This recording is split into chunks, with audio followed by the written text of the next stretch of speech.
The cupboard under the stairs at 4 Privet Drive measured at its widest approximately 4 feet. Harry had never confirmed this with a ruler. He had never had access to a ruler outside of school, and at school there were other things to think about. But he had been sleeping in the cupboard long enough that the dimensions lived in his body rather than his head. He knew, without looking, the exact angle at which to tilt his neck when he turned over in the night, so the slope of the ceiling didn't clip him. He knew the weight of the anorak sleeve that sometimes fell across his face from the coats his aunt stored on the low rail. He lay on his back now, which he rarely did, and looked at the slope of the ceiling and listened to the pipes work in the walls. Someone on the street had turned a tap on and then off. The hour had that particular quality, entirely still, entirely his, that existed only before the milkman and after the cats. He was 10 years old. In 3 weeks he would be 11. He was small for his age, in a way that strangers occasionally felt the need to remark on, glancing from him to his cousin Dudley, and then away with a sort of brisk, polite adjustment of expression, as though they'd noticed something slightly embarrassing. He was thin and wore Dudley's hand-me-downs, which meant his clothes were always loose in the shoulders and short in the cuffs at the same time. His hair was black and would not do anything he wanted it to, which he had at some point stopped wanting. His eyes were green. His glasses were held together at the bridge with a strip of tape, because that was how they had been fixed, and fixed was the version of things that passed for new at 4 Privet Drive. The alarm went off in the kitchen at 6:30. He was already awake. His uncle liked his bacon crispy, which meant tending it. Harry stood at the hob and watched the strips go from pale pink to the particular shade of brown that meant right and not burned, which required attention and a quality of patience he had been developing since he was old enough to stand at the hob without a step. His cousin liked 3 eggs. His aunt drank tea at the counter and looked at the post in a way that might have been reading or might have been something else entirely. He had never been completely sure which. He set 4 places at the table, poured 2 glasses of juice, brought toast in pairs and kept the rest warm in the oven. He ate standing at the counter himself, quickly, because standing was better for the timing, and also because no one had ever told him to do anything else. Dudley came downstairs in his school things and sat in front of his plate and kicked the leg of his chair intermittently without appearing to notice he was doing it. Dudley was 11, large, and generally satisfied with the world in the way that people are when the world has consistently agreed with them. Harry was at the sink with the washing up when the owl arrived. His aunt made a sound he had never heard from her before, brief, indrawn, almost startled. His uncle crossed the kitchen in 4 strides. The owl, pale brown and blinking, had pushed a letter through the letterbox slot. His uncle seized it before the bird could do anything further and shoved the owl back through the slot with the flat of his palm. The letterbox catch snapped shut. The bird rapped twice on the outside and left. His uncle turned around with the letter in his hand, and Harry was close enough for just a moment to see the front of the envelope before his uncle's body blocked it. Thick, yellowish cream paper. Red wax seal. Green ink, careful and deliberate. He read the first 2 lines before his uncle's hand closed over them. Mr. H. Potter. The cupboard under the stairs. His uncle looked at him. The look lasted 2 full seconds and had no expression that Harry could name. Then his uncle put the letter in the pocket of his dressing gown and walked out of the kitchen, and the door swung shut, and Harry stood at the sink and heard, from the hallway, the sound of thick paper being torn carefully in 2, and then again and again. He turned back to the washing up. He didn't say anything. He thought about saying something and then understood, with the same even clarity, that told him when the bacon was exactly right. That it wouldn't help. He thought instead about the address he had read, and went on with the dishes. More arrived the following morning.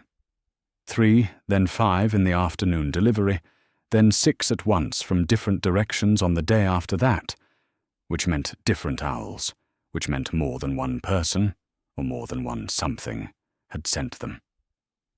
His uncle boarded the letterbox with a piece of plywood and 3 screws. Letters arrived through the ground floor windows. His uncle locked the windows. They came under the front door. His uncle pressed a length of rubber draft excluder into the gap and stood outside, checking the seal with his shoe. His uncle burned every letter he caught in the living room fireplace, using the kitchen tongs, which did not return to the kitchen. His aunt watched without offering an opinion. Dudley observed proceedings for an afternoon with mild interest, and then went back to the television. Harry watched all of this, and he did not say anything, and he was thinking. The address on the first letter had been the cupboard under the stairs. Not 4. Privet Drive, not Little Whinging, in the broad, imprecise way that ordinary post arrived. The cupboard.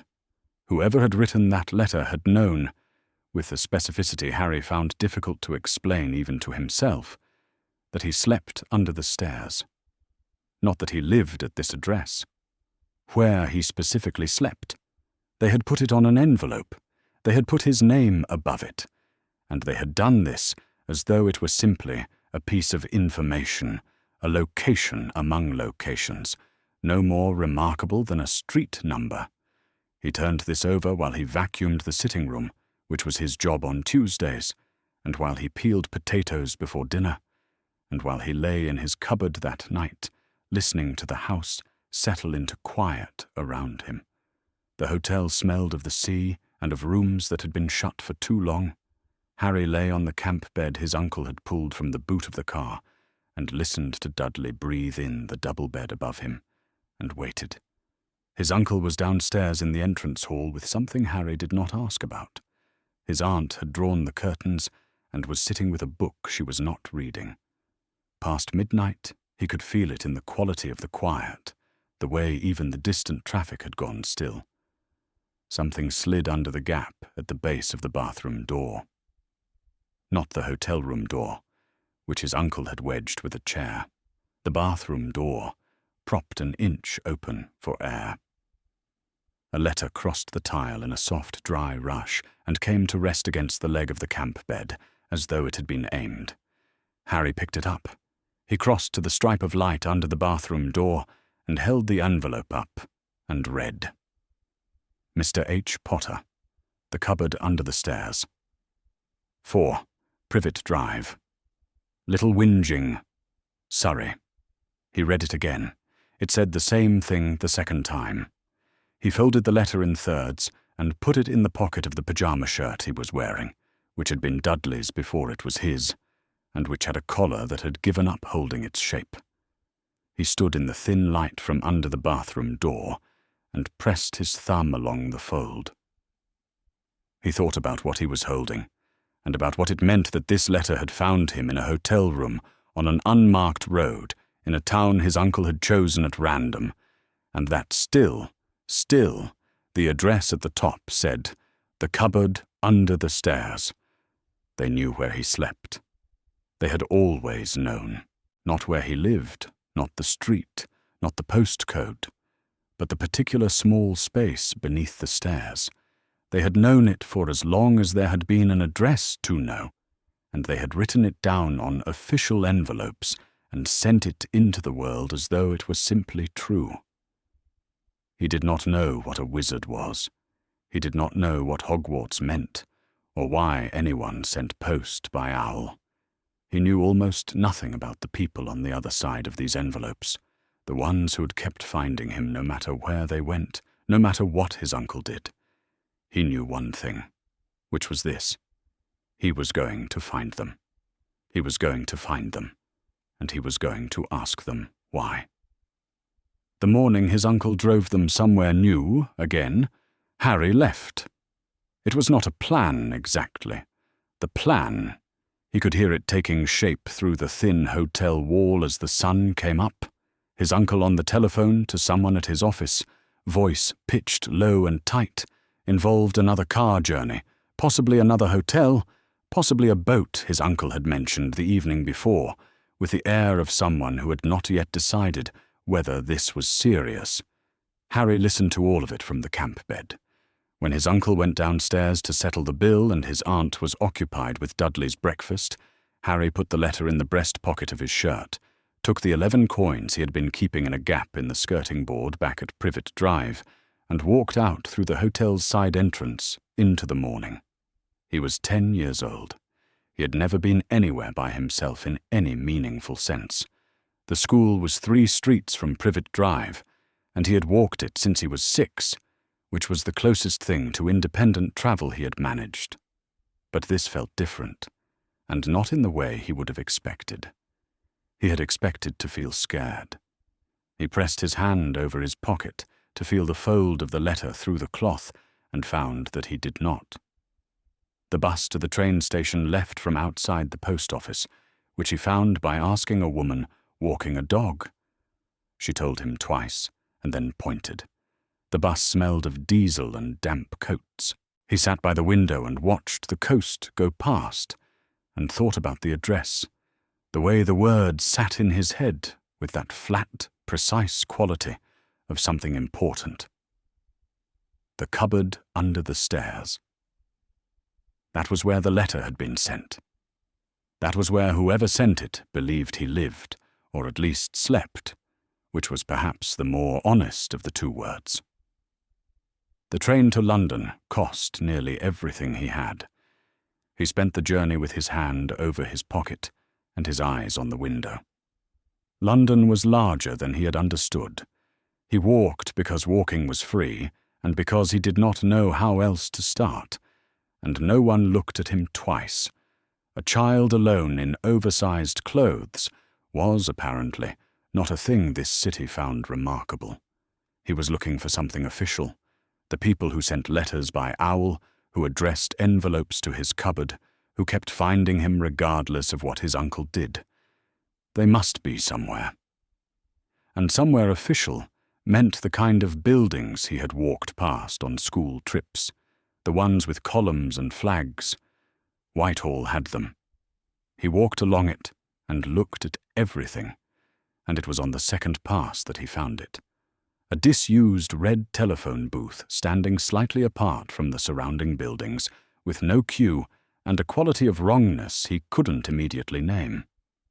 He stood outside it for a moment. It looked exactly like any other telephone booth. It wasn't. He went in. It was smaller than it looked, and smelled of old metal and something underneath he couldn't identify. The coin slot was real. The handset was real. But scratched faintly into the plastic number panel below the standard digits were 6 numbers. 627422. He looked at them for a moment, then looked at the handset, then picked it up and dialed. The booth dropped. Not fell, dropped, smoothly, on purpose, like something lowered by a mechanism that had done this many times before. Harry's stomach caught up with him, a second after the rest of him. The light shifted from grey London daylight to something warmer and underground, and the booth settled with a small, precise shudder, and a recorded voice told him pleasantly that he was a visitor, and that he should take his badge. A laminated card printed from a slot near the bottom of the panel. It said, "Visitor," in large letters. He clipped it to his shirt, and the doors opened. The hall was not what he had expected, mostly because he hadn't known what to expect.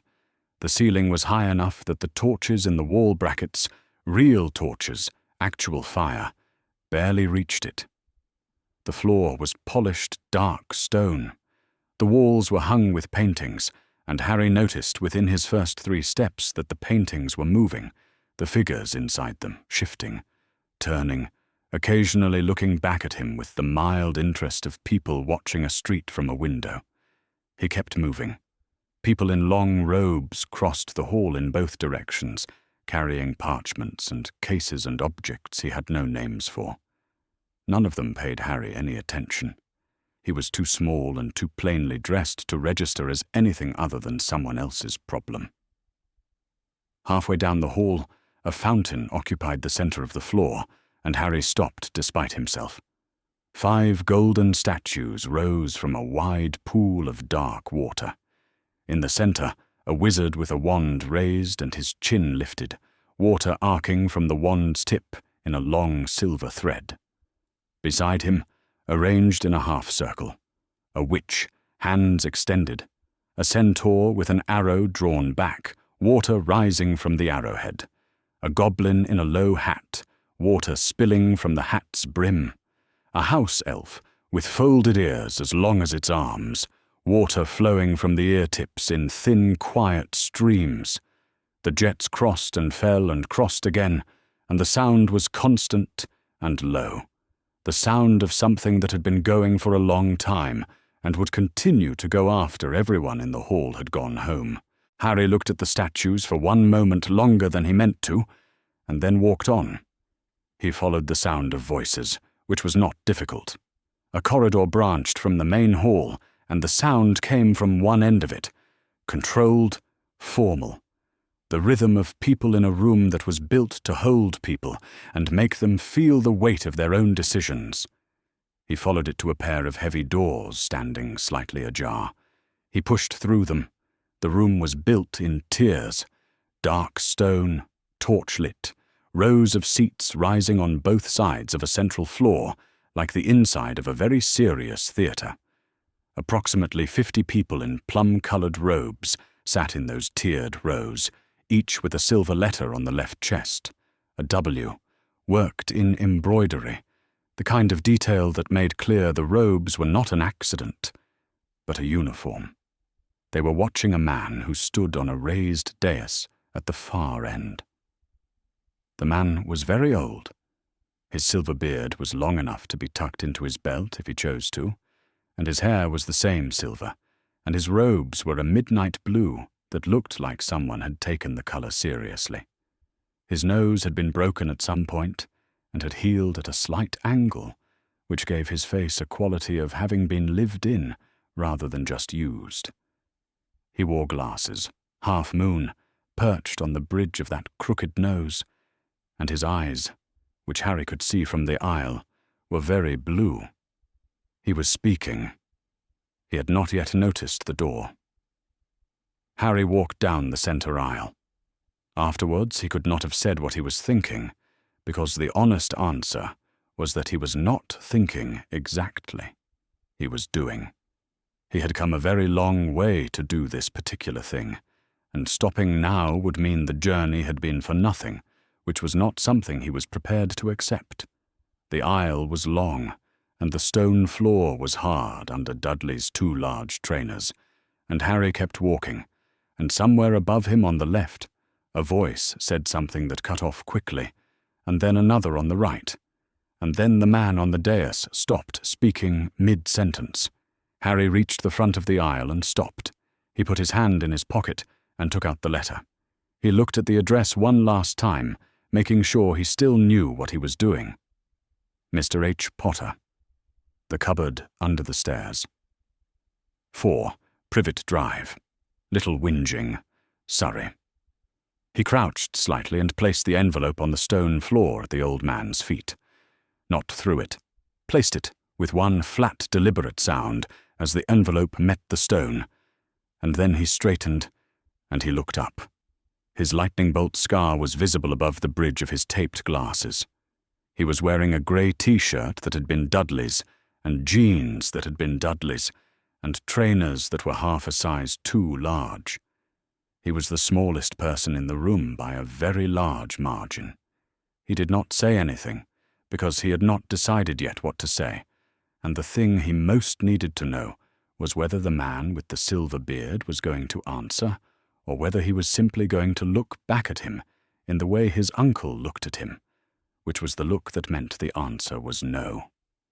50 people, in plum-colored robes, looked down from the tiered seats at a 10-year-old boy in a grey t-shirt standing in the center of their chamber.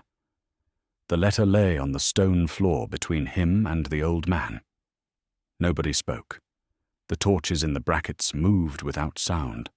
The only thing Harry could hear was the distant low hum of the building and the faint, continuous rush of water from the fountain in the hall behind him, and his own breath, steady and even in the silence he had just walked into and made his own.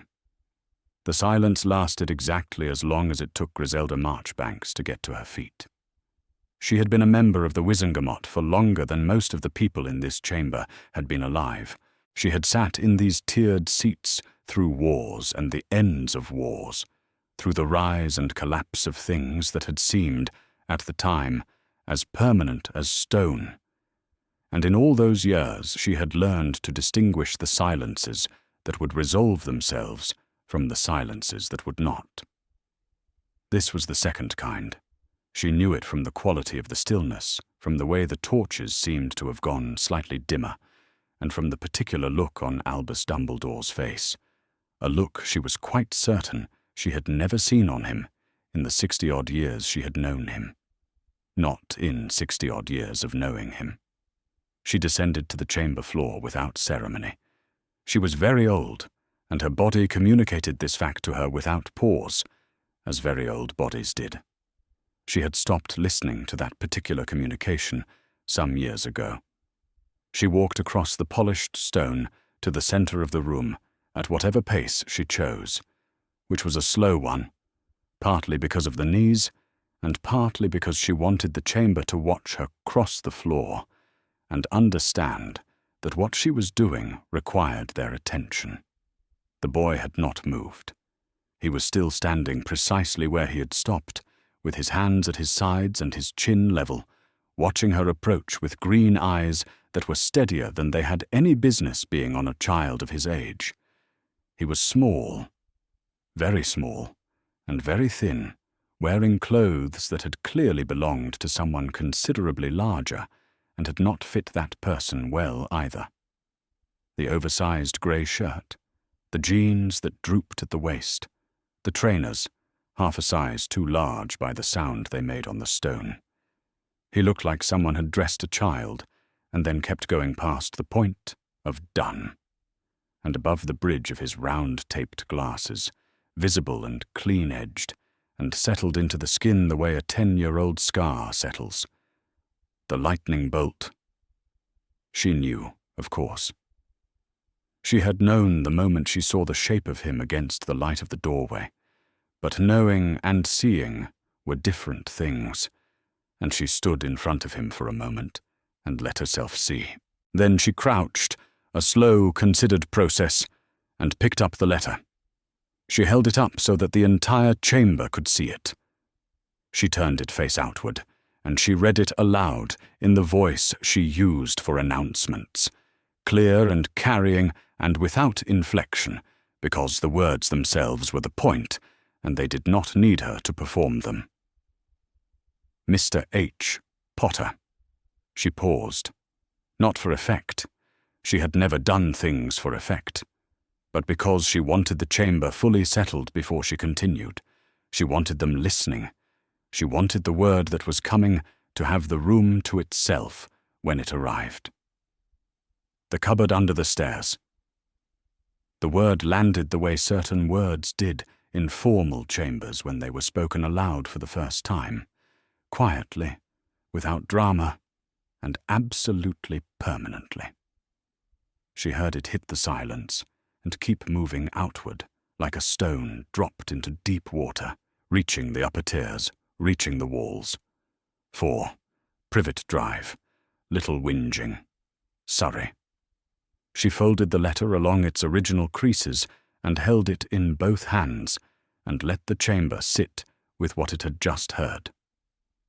No one spoke. 2 members on the left side of the upper tier had turned to look at each other, and then, thinking better of it, turned back. A young official near the door had gone so still, he looked painted. Then the Minister for Magic found his voice. The Minister for Magic spoke from the second row on the left, in the tone he used to frame extraordinary situations as ordinary ones. Measured, slightly pained, deeply reasonable. This was a security matter. The child should be removed for his own welfare. The session should be suspended and reconvened with the appropriate aura briefing. He was deeply concerned, but procedure required. "You are proposing," Marchbanks said, not loudly, "to remove a 10-year-old child from a Wizengamot session on the grounds that he walked through an unlocked door." The minister paused. "You are further proposing," she continued at the same pace, "to do this before we have established who he is, how he came to be here, or what the document he has placed before us actually says." She looked at him levelly. "I take it you have read the document." The minister had not read the document. This was clear from the slight adjustment of his expression. "It was read aloud," she said, "to the assembled chamber 3 minutes ago. Someone on the right side of the upper tier, a senior member," Marchbanks noted, "someone who had been there as long as she had," made a sound that was not quite a cough.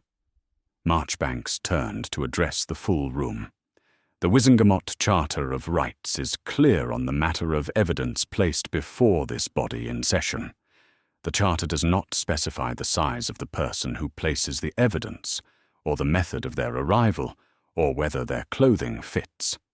The Charter specifies that evidence placed before the body in session must be heard." She looked around the tiered rows slowly. "If anyone in this chamber believes there is a legal basis for dismissing what we have heard unheard, for proceeding as though the letter was not read and the address was not what it was, I will hear that argument now, on the record, before we take any further action." No one made that argument. "Good." She turned back to the boy. She made her voice quieter, direct. The voice she used for students in the aftermath of examinations, when the formal part was over and the human part had to begin. "We are going to work out what to do next. Are you in immediate danger?" "No," the boy said. "Are you hungry?" He considered this with a seriousness that made her chest do something she had not expected, as though hunger were a question that required honesty, and honesty required a moment's thought. "Not very," he said. "All right, sit down on the floor if you need to." She straightened, which took slightly longer than she would have preferred, and turned to a young official near the chamber door. "Fetch the man Dumbledore sent to collect him. He should be somewhere in the building." She had not known, when she said it, whether Rubeus Hagrid would still be in the ministry, or whether he had been dispatched elsewhere when the child did not appear at the designated location. But she heard him before she had time to wonder further. First the footsteps, which had a characteristic of their own, and then a quality of air displacement that preceded very large bodies, and then the doorway at the back of the chamber filled up. He stopped inside the frame, blinking in the torchlight. He was carrying a pink umbrella. His hair was black and his beard was black, and both were large. His coat had approximately 11 pockets, and the general character of something that had survived a great deal. His eyes, once they adjusted to the light and found the boy standing in the center of the chamber floor, went through several expressions in rapid succession and settled on something complicated that Marchbanks suspected had been sitting behind his eyes since the moment he arrived at the Dursley house and found no one there. He did not move. The boy looked back at him. Neither of them spoke. Marchbanks let it happen. Some moments could not be managed. They could only be allowed. When she turned to look at Dumbledore, he had not moved from the dais. He was standing with his hands at his sides, and his eyes, those very blue eyes behind the half-moon spectacles, were directed at Harry Potter. Not calculating, not managing, not doing any of the things he did when a room was not going the way he intended. Uncertain. That was the word. Genuinely, unguardedly uncertain, in the way of a man who has held a belief for 10 years and is standing in the first moment of understanding that the belief requires examination. She looked at his face and recognized what she was feeling as grief. Not grief for him, not precisely. Grief at the waste of the thing, at what it had cost, whatever was going to come next. At the fact that it had taken a 10-year-old boy in oversized clothes, walking alone into the floor of the Wizengamot, to produce that expression on the face of Albus Dumbledore, and that this seemed, in retrospect, to have been the only thing that ever would have. "We are in recess," she said. 1 hour. The recess lasted 1 hour, which was long enough for the letter to be formally collected, logged as evidence, and assigned a case number that Marchbanks made certain was entered into the session record before she did anything else. She was thorough about records. She had been thorough about records for longer than most people currently in the building had been alive, and she had found that records possessed a useful property. They continued to exist independently of whether the people involved in creating them later wished they did not. Hagrid had taken the boy to an anteroom off the main corridor, a small ministry space with 2 chairs and a table, the kind of room that institutions provided for conversations they had decided should be held away from the public. She had seen Hagrid fold himself onto the floor when the chairs proved inadequate for him, which she observed with something in the vicinity of approval.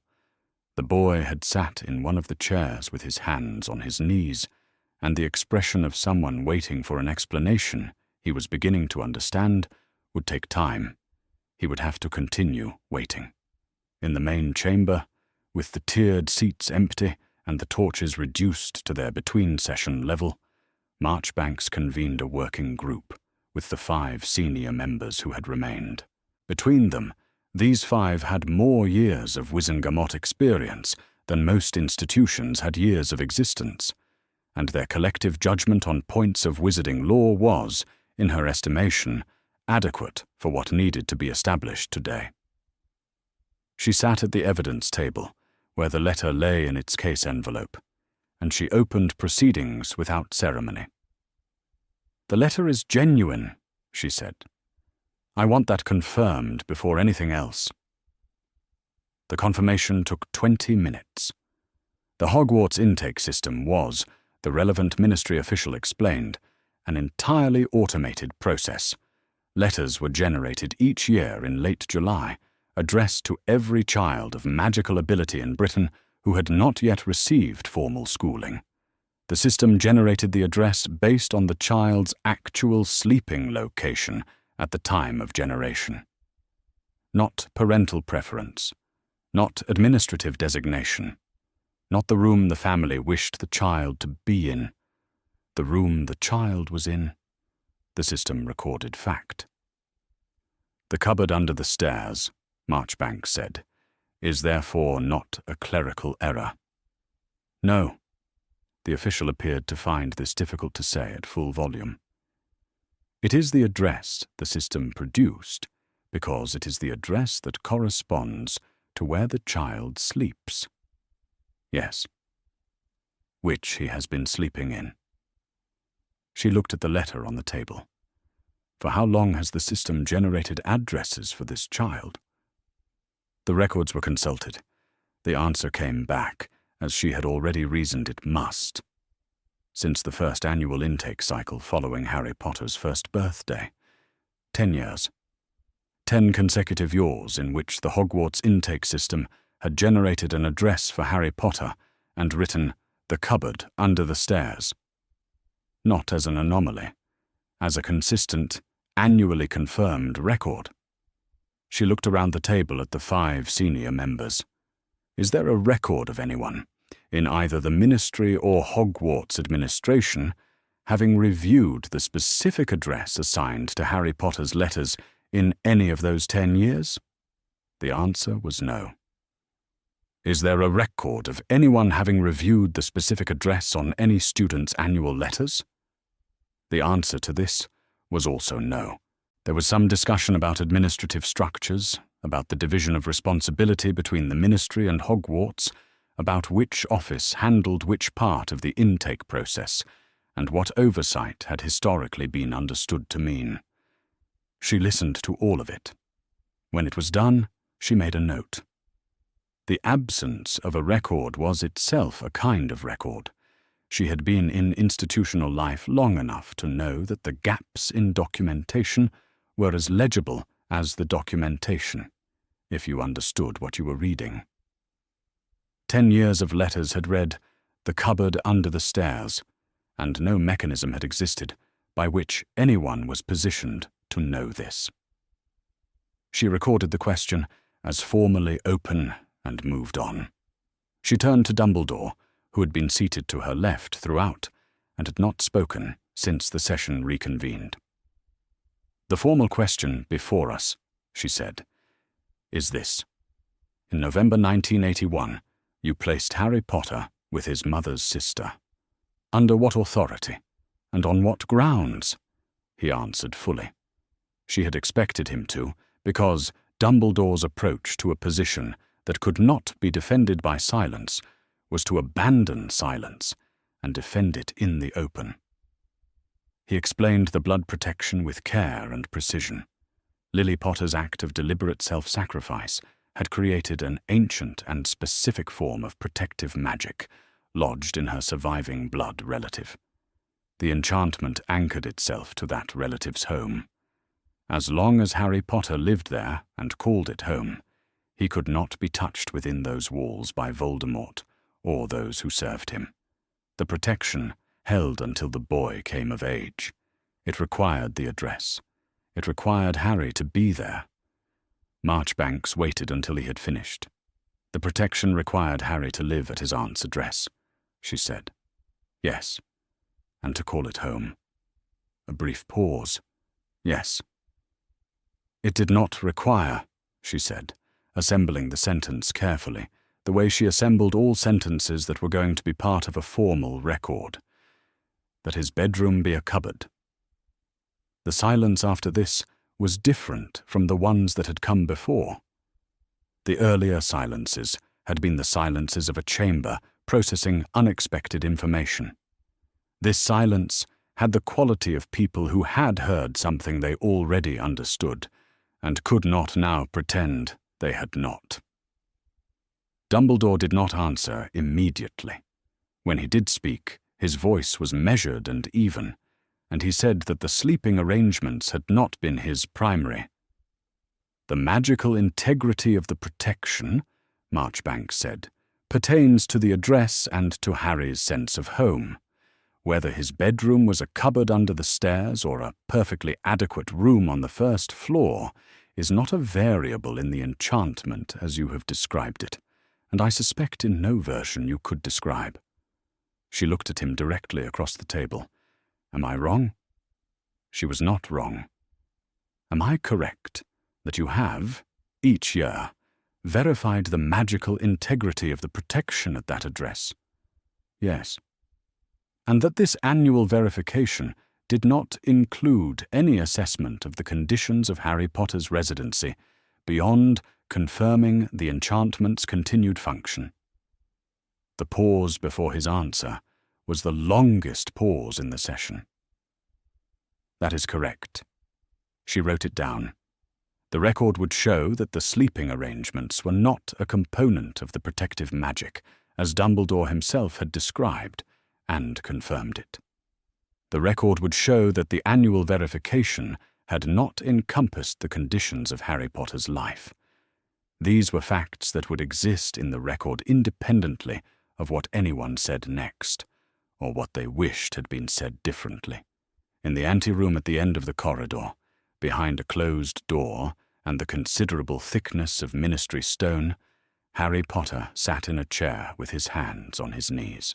She could picture him there, the small hands, the steady eyes, the way he had answered her question about hunger, with her honesty that had briefly reorganized her sense of what 10-year-old boys were capable of. He could not hear them. The room was insulated, as Wizengamot working rooms were, against sound reaching the corridor. She heard Dumbledore begin to speak again. Quietly this time, in the register he used when something cost him something. He was explaining, for the benefit of the formal record, the nature of Lily Potter's sacrifice. Her name, Lily, came first. Then, Potter. Then a longer phrase about what ancient magic understood love to mean when it was chosen freely and completely, and what such magic left behind when the choice was made. The door to the anteroom was thick. The corridor beyond it was long. Between Marchbanks and Harry Potter was the full substance of Ministry stone and official silence. She did not know whether any of it carried, or what exactly he could make out through the insulation. She knew only that in the anteroom, at the moment when the word reached him, if it reached him, the boy went still. She noted it, because she noted everything, and then she returned her attention to the chamber and to the matter of what happened next. The Patronus reached McGonagall in the staff room, which was empty in the particular way that Hogwarts was empty in summer. Not the tidal, breathing emptiness of a castle between terms, but the real quiet of a building that had forgotten, temporarily, what it was for. She was the only one there. She had been working through the first-year class lists for September, which was an administrative task that did not require her to be there, and which she performed there anyway, because she had long since stopped being able to explain the distinction between where she could do something and where she did it. She recognized the Patronus by its form before the voice began. The message was short. Marchbanks, the Ministry, a boy. Harry Potter at the Ministry. An address. She set down her quill. She did not permit herself any other immediate response. She gathered her robes, straightened her hat, and walked to the edge of the Hogwarts grounds at a pace that covered the distance quickly, without conceding to anything as unproductive as hurrying. The anti-apparition charm extended to the castle boundary. She did not attempt to shortcut this. She crossed the grounds, passed through the gate, and apparated from the road beyond it.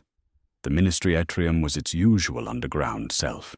She gave her name at the security desk with the brisk efficiency of someone who was not a visitor in any meaningful sense, and did not have time to explain the bureaucratic technicality that made her one today, clipped the badge to her robes, and followed the directions to the Wizengamot chamber corridor. A young official was waiting. He explained the situation with careful thoroughness, which she recognized as the tone of someone who had been told that this particular summary mattered and had taken the instruction literally. The letter, the address, the child, the session in recess. She listened without interrupting. When he finished, she said, "Yes, I see."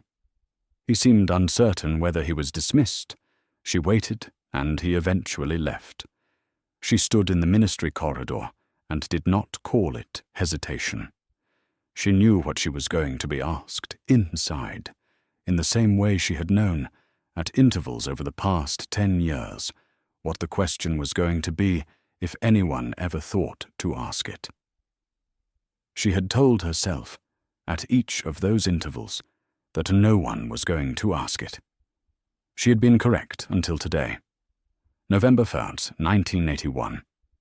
She had spent that entire day as a cat. The silver tabby with the spectacle markings around its eyes had sat on a garden wall opposite number 4, Privet Drive. From before dawn until after dark, she had watched the street and the house with the particular quality of attention that her animagus form made possible, patient, comprehensive, capable of remaining entirely still, for longer than a human body could manage without discomfort. She had watched the aunt step outside to check the Morning Post with the expression of a woman who did not expect it to contain anything interesting. She had watched the husband leave for work in a suit that had the character of something worn to signal importance rather than from preference. She had watched the house and the street and the neat garden with its neat borders, and she had thought, in the precise and unembellished way she thought about most things, "This is not a place for a child like this." She had said so. She had found the words, the worst sort of muggles which she stood by, which she would stand by today. And she had said them to Albus Dumbledore with the full intention of making clear they were not offered tentatively. She had described the cupboard. She had used the word specifically, the cupboard under the stairs, because she had seen the door from the street and understood what it was. She had made her position clear and waited for him to change his mind. He had not changed his mind. He had explained the blood protection with his usual quiet certainty, and the ancient magic, and the particular properties of sacrifice freely given, and the specific necessity of the aunt's house as the anchor for what Lily had left behind. And she had understood the argument. She had understood it entirely, which was perhaps the most uncomfortable part of remembering it. And she had thought, "He has better information than I have about this. He always does." She went in. The working session had narrowed to a small group at the evidence table. Marchbanks at the head. Dumbledore to one side with his hands folded in his lap, which McGonagall noted, and noted also that she could not read.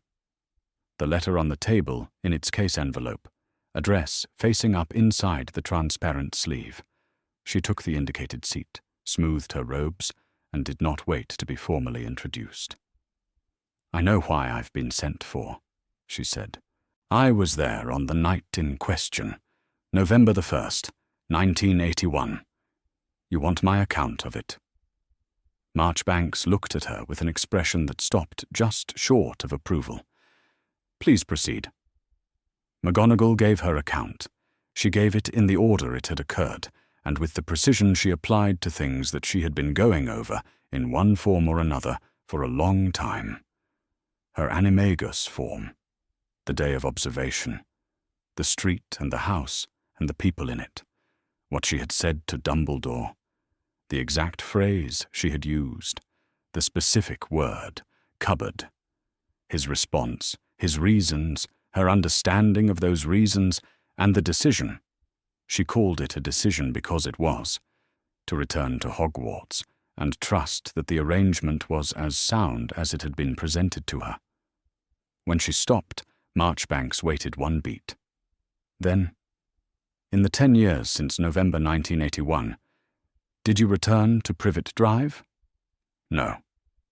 "Did you correspond with anyone at that address, or seek any other confirmation of Harry Potter's circumstances?" "No." "Did you have any contact with the child, or any knowledge of his conditions, between November 1981 and today?" "No." 3 questions, 3 answers. She said them all in the same register, because there was no version of saying no that was less true than the others, and performing degrees of reluctance would have been dishonest in a way that struck her as worse than the fact itself. Marchbanks did not fill the pause that followed. She was, McGonagall had always thought, very good at pauses. "You knew the address," Marchbanks said at last. Not as an accusation. She never accused.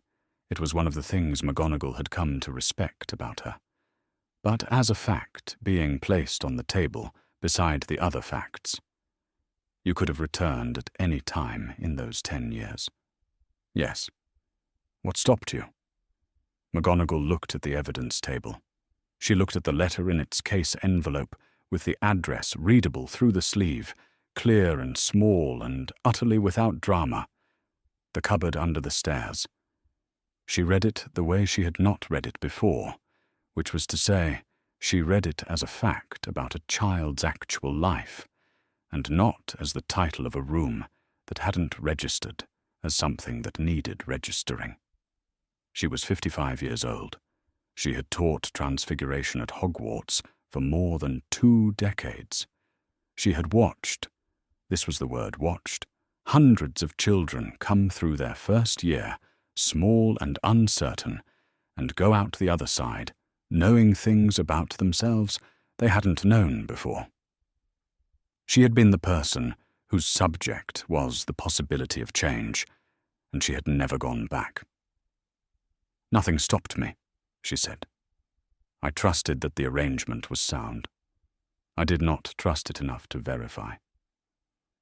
The chamber was quiet, with the quality of quiet that comes after the thing that needed saying has been said. She did not cry. This would not have occurred to her as an option. But she sat with the words, "Nothing stopped me," and understood, with the clarity that came from saying something aloud for the first time after a long time of knowing it, that they were exact. She looked at Marchbanks. "I failed in a duty I had both the means and the opportunity to fulfill," she said. "I will not fail in it again. I am making a formal request, for the record. I ask to be involved in whatever comes next for the child. Supervision of his school, preparation, a welfare check before September 1st, ongoing oversight of his welfare during term." She said all of it without softening it or framing it as anything it wasn't. It was not an apology. An apology was a statement about the past, and the past was not something she had the ability to revise. "I am asking to be responsible for the thing I should have been responsible for before." Marchbanks looked at her for a moment that lasted slightly longer than the moment needed to. Then she picked up her quill. "The request is noted," she said, "and accepted." The anteroom had 2 chairs and a table, and nothing else that qualified as furniture. The ceiling was low enough for Harry to see it clearly, which was an improvement on the main chamber's ceiling, which had been too high for the torchlight to fully reach. The table was a ministry table, the kind that existed in rooms like this to hold whatever needed holding, and had never been asked to be interesting. There was 1 torch in a wall bracket, and it gave the room enough light and nothing beyond that. There was no window, there was no storm, there was no birthday cake. There was a very large man sitting on the floor against the wall, because both chairs were the wrong size for him, which they had discovered within the first minute after Hagrid tried to sit in one. He was sitting with his back to the stone, and his knees up, and his enormous hands resting on them, and the pink umbrella was propped beside him, and he had not yet found what he was looking for, which Harry understood from watching him to be the right way to begin. Harry sat in one of the chairs with his hands on his knees. He kept his eyes on the closed door at the end of the room. Through it, at intervals, he could hear voices, organized, official, clearly engaged in something significant.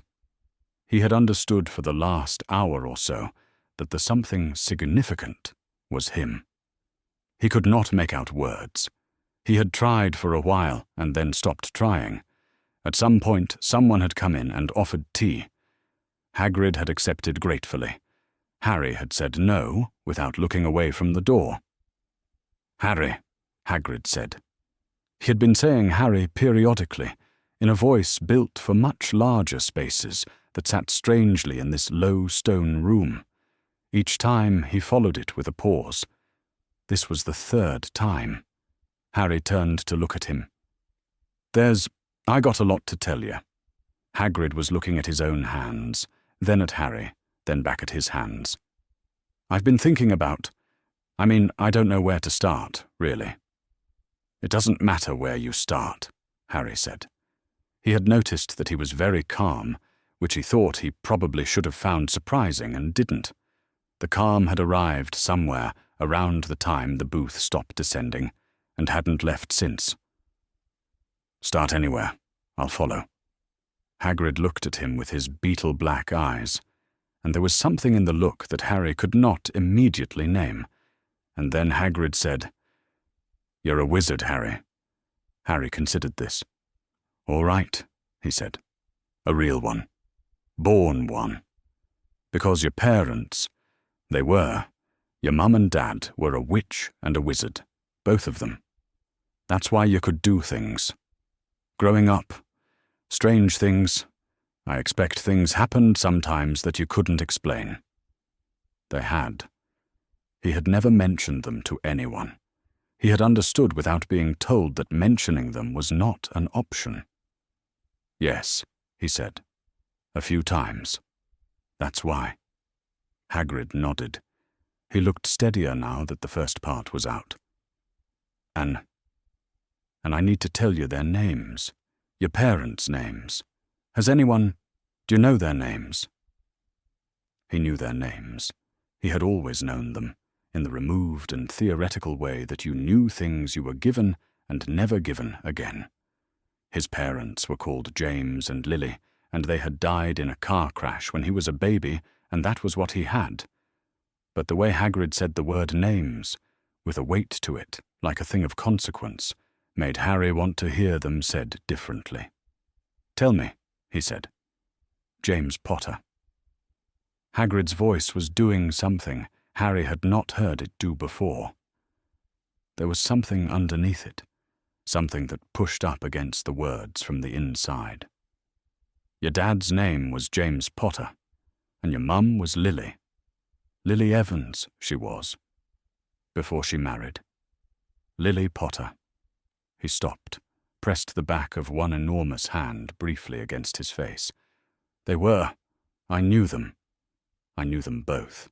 They were very good people, Harry. James. Lily. Harry set the names down carefully inside his head and held still so they would stay where he put them. He had known them before. He had not known them like this, said by someone who was doing something with their own face while they said them. "Where are they?" Harry said. Hagrid looked at him, and the expression was not pity and was not grief, and was both of those things and something older than either. "They died," Hagrid said. 10 years ago. The night you got that." He indicated Harry's forehead with one large finger. Harry did not move.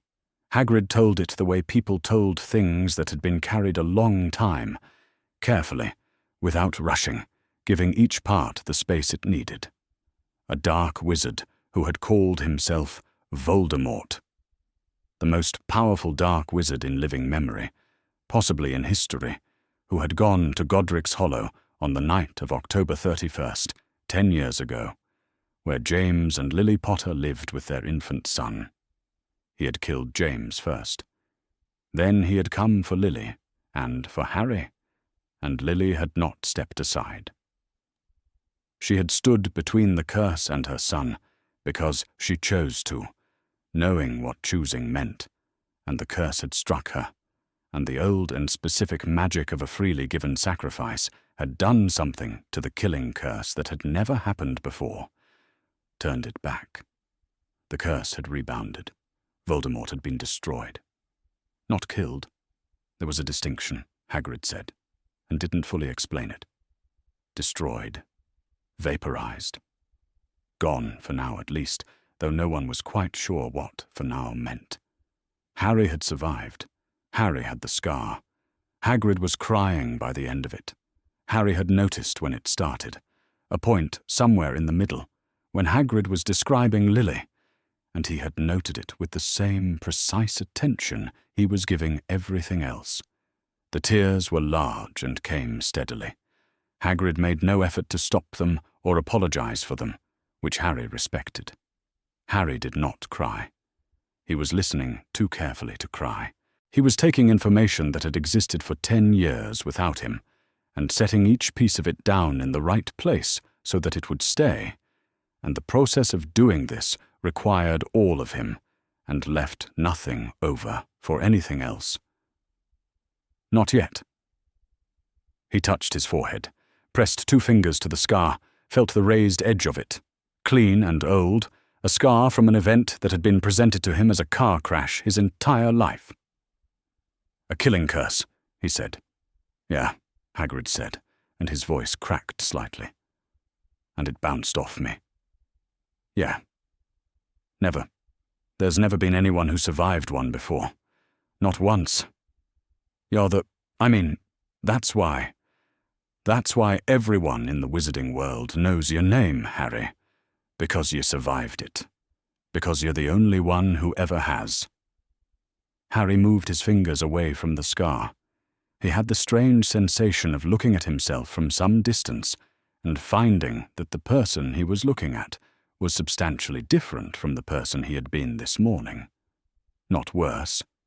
Not better. Different in the specific way of having been given information you couldn't put back. He had parents who were a witch and a wizard. Their names were James and Lily. They were killed on October 31st, 10 years ago. He survived because of what his mother chose to do. The scar was not from a car crash. "Why didn't anyone tell me?" he said. Not loudly. He didn't say it loudly. He was looking at Hagrid when he said it, because Hagrid seemed like the person most likely to try, even if trying didn't produce a satisfying answer. Hagrid opened his mouth. He closed it.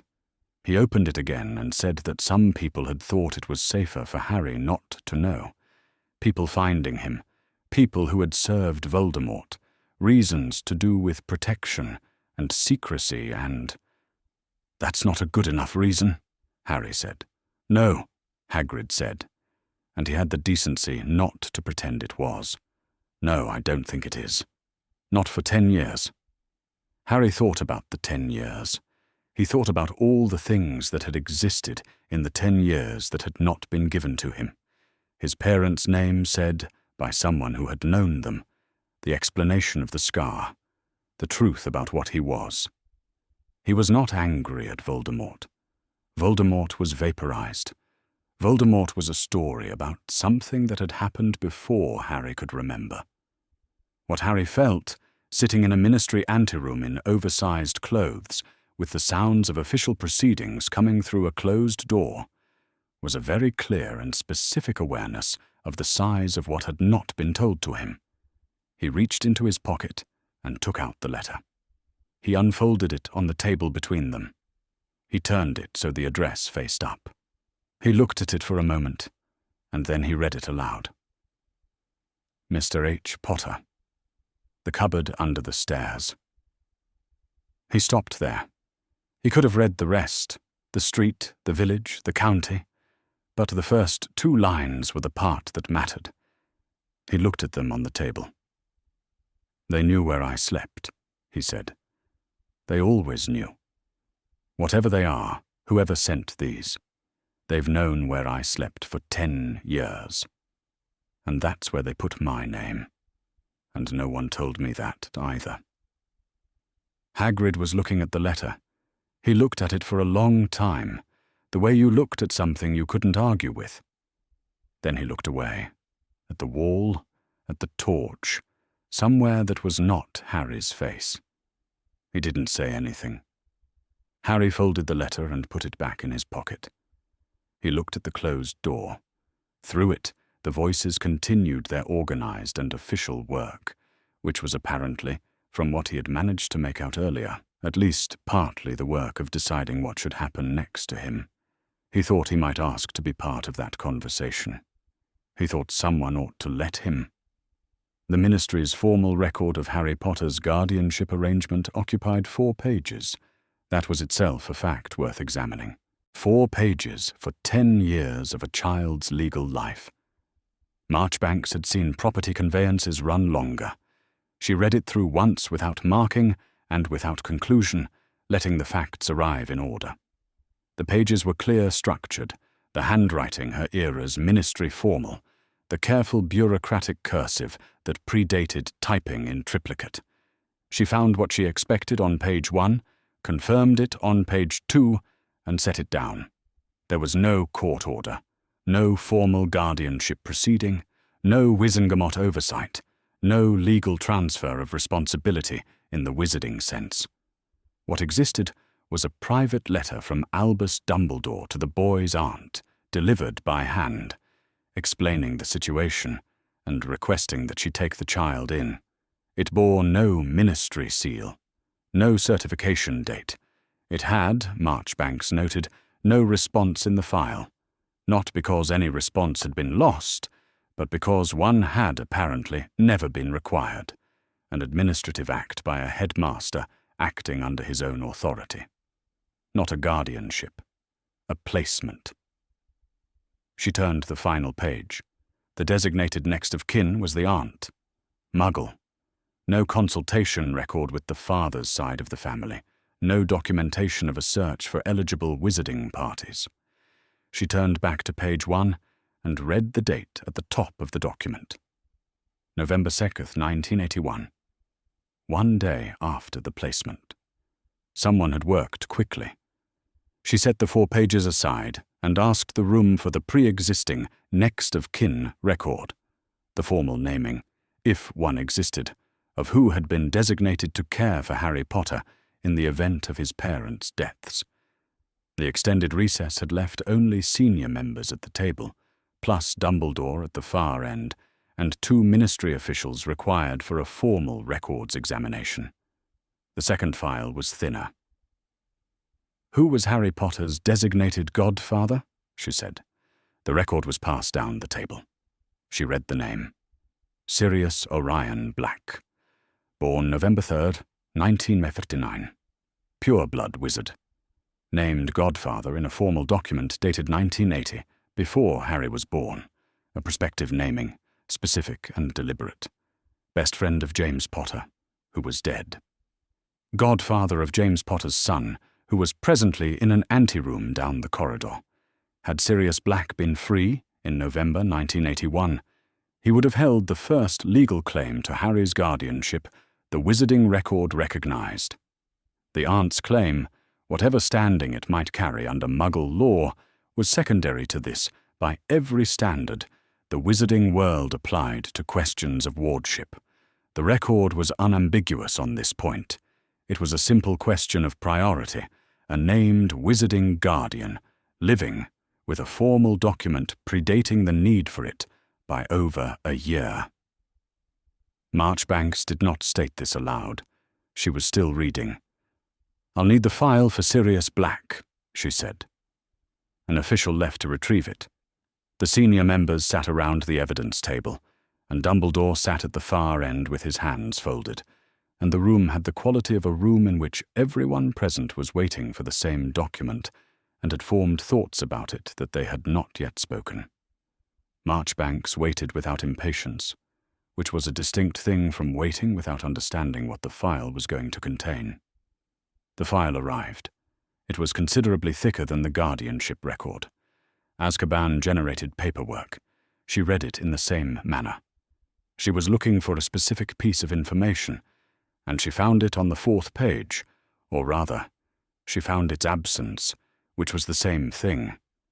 An arrest date, a transport date, a confirmation of imprisonment, a designation of cell. She turned pages. She was thorough, and she was not rushed. There was no trial date because there had been no trial. She set the file down and opened the charter. The Wizengamot Charter of Rights was a document she had been carrying long enough that she could not always remember the version of herself that had not. She had watched it become, over the decades, something with teeth. A document with the genuine capacity to bind the body that had written it. She had helped give it those teeth. She was protective of them. She read the relevant provisions aloud, not with performance, but with the plain clarity she used for all formal readings. The accused may present witnesses. The accused may be represented by another person. The accused is entitled to appear before this body, before any sentence of imprisonment is carried out. She set the charter down. Sirius Black was given none of these rights, she said. He did not appear before this body. He was not permitted to present witnesses. He was not represented. He was transported directly from arrest to Azkaban. This is not a matter of interpretation. It is in the file. The chamber was quiet. 2 of the senior members on the left side of the table had gone still. They had been members in 1981. They had been present in the months following the war, in the sessions where the post-war prosecutions proceeded in their compressed and chaotic form, and they had not asked, then, about Sirius Black. Marchbanks had also been present, and had also not asked, and she did not exempt herself from the accounting. She understood disorder as a producer of institutional failure rather than necessarily of institutional malice. Understanding the mechanism did not resolve the outcome. The Minister for Magic cleared his throat. He explained, in the register of a man who had been constructing this explanation for some minutes, that the immediate post-war period had involved exceptional circumstances, the scale of arrests, the volatility of the remaining threat, the practical impossibility of extending full charter rights to every prisoner taken in the aftermath. The implication was that there had been understandable reasons for certain procedural compressions. Marchbanks looked at him. She looked at him long enough for the word understandable to sit in the room without her assistance. The Charter of Rights does not contain an exception for extraordinary circumstances, she said. I have just read it in full. If there is a provision I have failed to locate, I invite you to identify it by article. He did not identify it. He did not attempt to. The Charter did not contain what he needed it to contain, and Marchbanks had been reading documents long enough to recognize the expression of a man hoping a document says something it does not. She made her notation and had it entered into the formal session record. The question before this body is not Sirius Black's guilt. I make no finding on that today. This body is not positioned to make that finding without a trial, and the absence of a trial is itself the matter under examination. She looked at the guardianship record, still open at page 1. A man formerly named Godfather and prospective guardian of Harry Potter in 1980 was imprisoned in November 1981, without a trial this body conducted or authorized. The guardianship arrangement made in November 1981 did not acknowledge his existence, his rights, or his legal claim. That arrangement may therefore be found to have been made in the absence of material information the wizarding legal record was bound to require consideration of. She looked at Dumbledore. He met her eyes, and held them. He did not speak.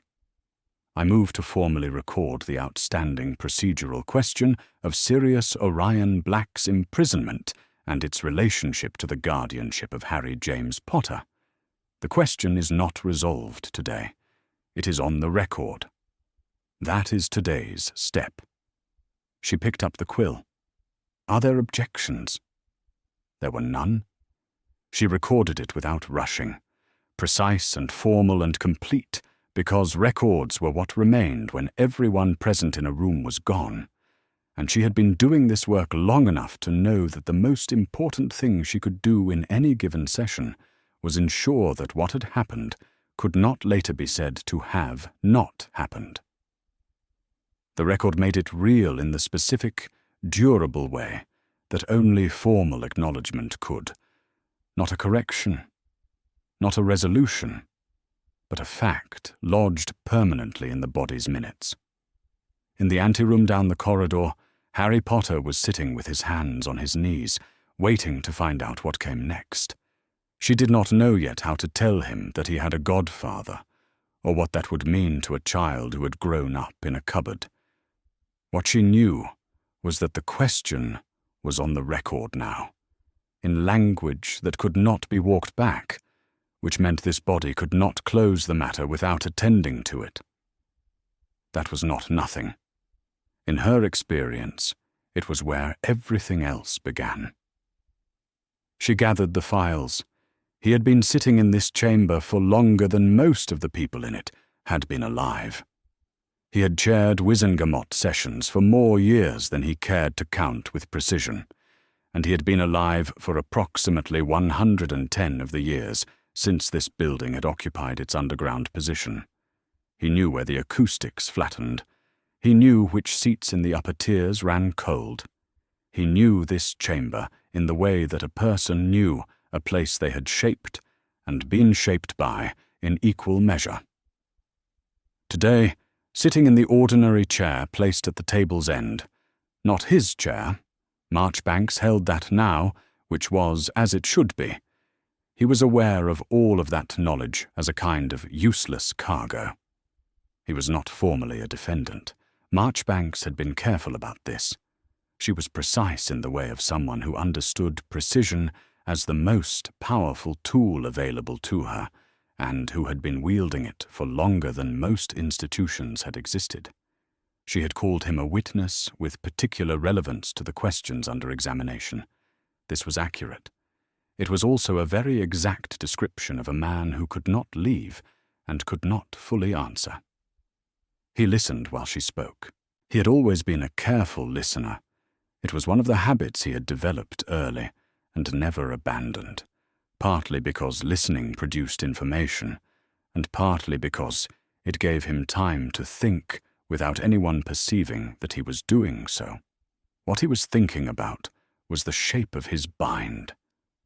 To fully account for why Harry Potter required the specific protection of his aunt's house, why that house, why that blood, why that form of anchored magic rather than any other, he would need to explain why Harry Potter remained in danger even with Voldemort absent from a physical body. He would need to explain why Voldemort's absence was not Voldemort's permanent defeat. And to explain that, with the precision that 50 Wizengamot members deserved, he would need to tell them about the prophecy. He would need to tell them about the prophecy's terms, that Voldemort, vaporized but not permanently ended, would return, and that Harry was the fixed point through which that return must resolve, that what Dumbledore had been protecting for 10 years was not only a child, but the only axis on which the war's conclusion could turn. To say all of that in this room was to say it to the wizarding world. The Ministry had been substantially cleaned in the immediate aftermath of the war, but a decade was a long time, and Dumbledore was not willing to stake Harry's life on his confidence in the full current membership of the Wizengamot. There were ways information travelled from chambers like this one, so he could not say it. He could not give the real reason without making Harry more dangerous to find than he had been in the cupboard. He gave instead what he could give. He told them about Lily's sacrifice, the ancient magic created by a freely chosen act of self-giving, lodged in the home of her surviving blood relative. The enchantment required the address, required Harry to live there, required that Harry call it home. As long as those conditions were met, the protection persisted. This was all true. He had not invented it. It was insufficient, and he was aware of this as he said it, because Marchbanks was going to do exactly what she then did. She was going to separate the location from the neglect. She was going to observe, in her geological way, that the enchantment required an address and required Harry's sense of home, but said nothing about a cupboard. The sleeping arrangements were not in the text of the protection. He had never claimed otherwise, because he could not. The enchantment's requirements were what they were, and the cupboard was simply not among them. He did not look at Marchbanks when she made this point. He was looking at the far end of the chamber, where a door at the rear stood slightly ajar. Through the gap, visible at the edge of the torchlight, stood a figure in black robes. Severus Snape had no formal standing here. He had not been called. He was 31 years old and looked considerably older, and he was standing in a ministry corridor outside a proceeding he had no right to attend, which Dumbledore understood as one of the forms of loyalty Snape practiced, presence without acknowledgement. Their eyes met for a moment through the gap. One moment was enough. Snape knew about the prophecy. He knew what Dumbledore was not saying and why, and his face across the distance of the chamber was exactly what it always was. Still, composed, communicating nothing he had not decided to communicate. He stood very still, The door shifted, the gap narrowed, the figure became invisible. Marchbanks was speaking again. Dumbledore returned his attention to her. He answered every question she put to him. He answered honestly, in the restricted sense in which an answer can be honest and incomplete simultaneously. He confirmed the placement had been his decision, made under his authority, and with what he believed to be sufficient reason. He confirmed that the blood protection was genuine, that he had verified its magical integrity each year, that the verification had consisted of confirming the enchantment's continued operation. Not the boy's welfare, the enchantment. Somewhere in the process of saying this, Dumbledore permitted himself one moment of unguarded interior thought. He had placed Harry in that house, and had sent a letter to his aunt, and had trusted that the letter and the protection together were enough. He had returned each year to confirm that the magic held. He had stood at the boundary of that ordinary Muggle street, and felt the enchantment's presence like a hand against a warm wall, and he had counted that as sufficient, and he had left. He had not counted the boy in the equation.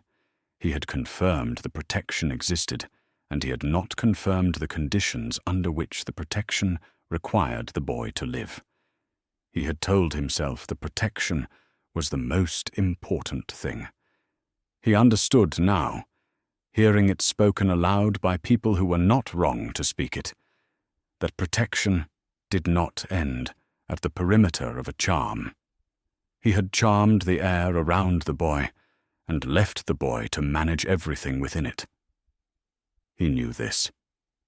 He had been aware of it in a way he had not permitted himself to examine fully, since the moment the letter's address had been read aloud in this chamber. The word cupboard had landed in the silence, and he had felt its weight in a specific place. The questions Marchbanks put to him that he could not answer. Why the danger persisted? Why this specific arrangement rather than any other? Why he had considered it sufficiently necessary to override other considerations? He acknowledged as questions he was not positioned to address fully in an open session. He did not explain why he could not. He said only that some elements of his reasoning required information he was not able to share in this forum. He understood, as he said it, that this was the most alarming thing he had said today. He had been in this building long enough to know that Albus Dumbledore declining to explain himself was something no one in this room had encountered before, and they would draw from it the conclusions that were warranted, that there was something he was protecting, and that he had made a calculation about the relative weight of that thing and the child in the anteroom, and that the calculation had produced, in its most material form, a letter addressed to a cupboard under stairs. Marchbanks looked at him steadily. He met her eyes. He had known her for the better part of a century, and he knew what she was doing. She was reading him the way she read documents, looking at what the text said and what it omitted in equal measure. She was very good at it. She was possibly the best he had encountered in a long life of encountering capable people. He didn't apologize. He could not apologize completely without telling the whole truth, and he had a long-standing conviction that a partial apology was a form of dishonesty he wouldn't offer. The reckoning he owed was larger than this session. The child in the anteroom deserved more than a performance of contrition that left out the reason for everything. So he sat. He answered what he could answer. He let the record hold what it held. He was the oldest person in the room, and today, for the first time, in longer than most of them had been alive, that felt like something other than an advantage. The news reached Lupin through a chain of people who knew people, the informal network that kept him marginally connected to a world that had found polite and impolite ways to exclude him. By the time he heard it, the session had been going for several hours. Harry Potter at the Ministry, the Wizengamot, a letter addressed to a cupboard under the stairs. He received these facts in the order that information reached you, when you lived where he lived and knew who he knew, which was not the same as the order in which they had occurred. He sat with it for a few minutes, in the room he rented, in a house in the Midlands, from a Muggle woman who had never asked questions he was unable to answer. Then he put on his coat, the same coat he owned, the one with the left cuff wearing thin, and apparated. The ministry's visitor entrance was a red telephone booth on Whitehall that had been out of service for longer than he had been alive. He stepped inside, dialed the number, and rode the descent with his hands in his pockets, watching the grey London daylight become the warmer underground glow. He clipped the visitor badge to his coat. He walked through the atrium without looking at the fountain. He had been here before, on days that were not days he chose to revisit. He found the Wizengamot corridor without difficulty, and was stopped at the end of it by a young official who explained with careful politeness that the session was closed to non-members and non-designated witnesses. Lupin thanked him, which seemed to confuse him, and moved to the side of the corridor and sat down on the bench against the wall. The bench was stone, the torches were steady, the closed double doors at the end of the corridor communicated nothing about what was happening behind them, which he expected. He had been not knowing what was happening on the other side of closed doors for 10 years, since James and Lily died, and the world arranged itself into the shape of their absence, and everyone who had known them was redistributed to wherever the aftermath of a war put people. In Lupin's case, the aftermath had put him in a succession of rooms rented from people who hadn't heard of lycanthropy, doing work that stopped when someone found out and started again somewhere else. He had become, over the decade, very practiced at the experience of being on the outside of things. He was not angry about it, exactly. He had been wrong about Sirius. He had known Sirius Black since they were 11 years old, and built something out of the particular material of that shared time. And he had been wrong about him in a way he had not yet found the precise language for, and he had tried, on nights when he could not sleep, which were more nights than he chose to count. He sat on the stone bench in the ministry corridor. He waited.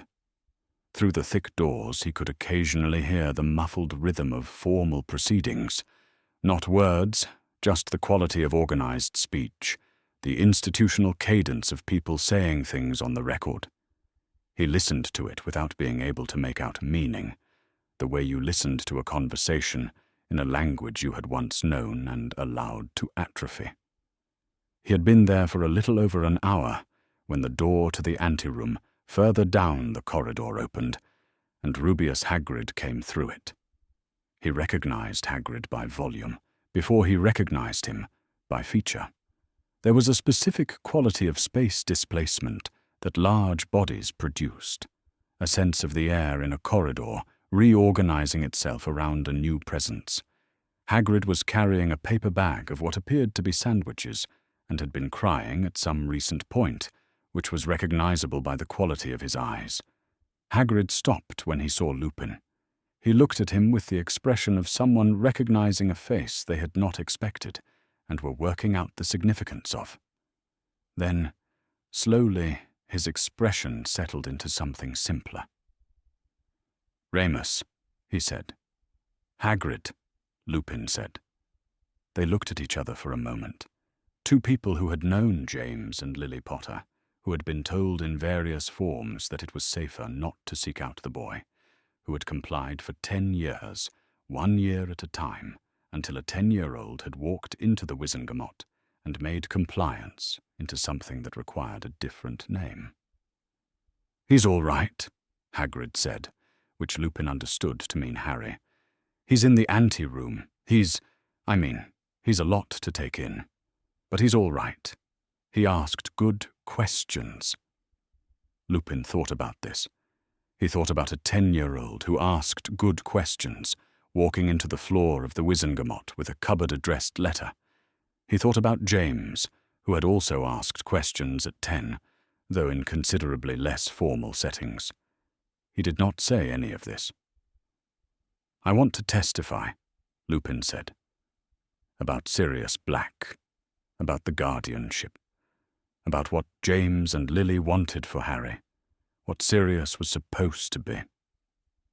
He looked at the double doors at the end of the corridor. "I knew all of it. I was there, at the edges of it. I'm one of the last people who was." Hagrid was quiet for a moment. He had the particular quality of silence of a large person, thinking carefully about something that was going to require delicacy. "Marchbanks is running it," he said. She's thorough. She's been thorough about everything." He paused. "I don't know if she'll hear her." He stopped.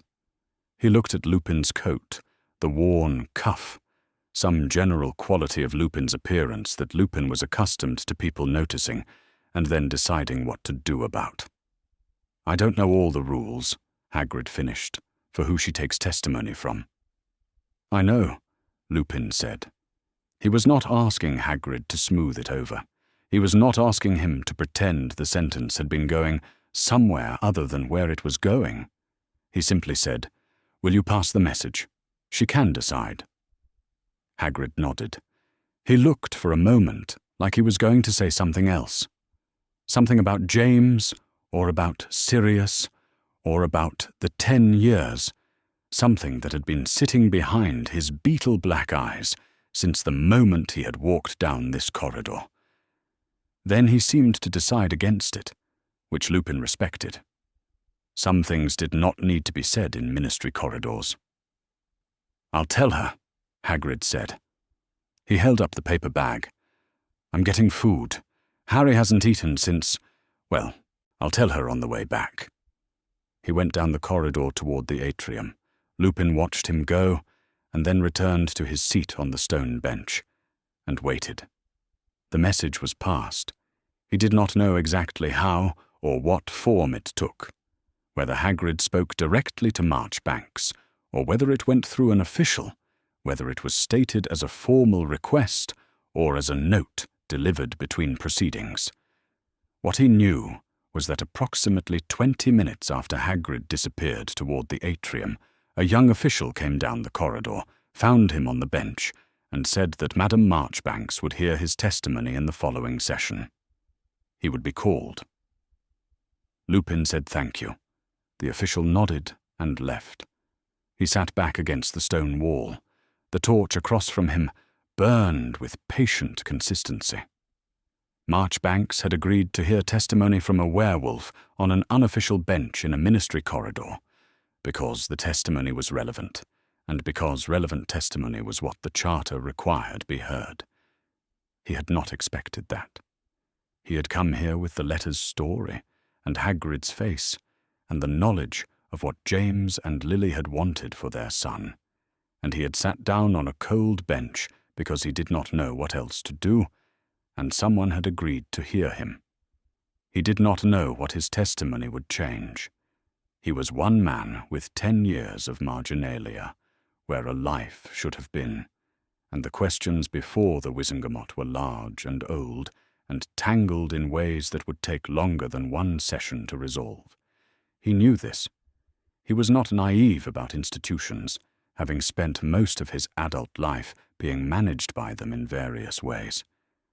But he was going to be called, and the question of Sirius Black, not his guilt, not that. He could not speak to that with the certainty it required.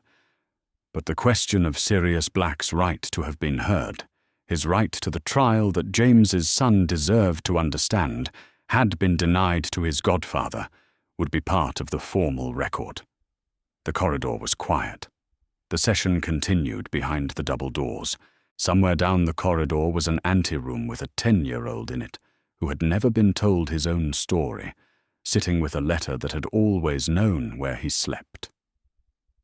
Lupin was good at waiting.